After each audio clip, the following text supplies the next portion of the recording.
సోరకాయ పొట్టు ఉడికే విధానం అండి. సోరకాయ కూర వండుతాను నేను ఇవాళ.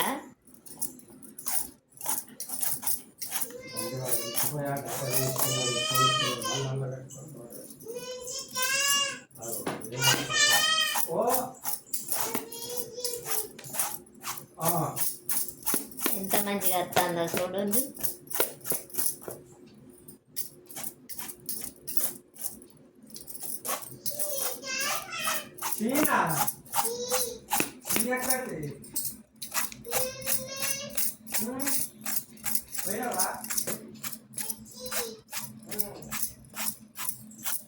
సొరకాయ పొట్టు ఇట్లా గీక్కొని ఇక ఇట్లా కిందికి గీకితే బాగా టక్క టక్క వస్తుందండి. చాలామంది తెలియక ఇట్లా ఇట్లా అంటారు. అట్లా కాకుండా ఇక ఇట్లా గీకాలి.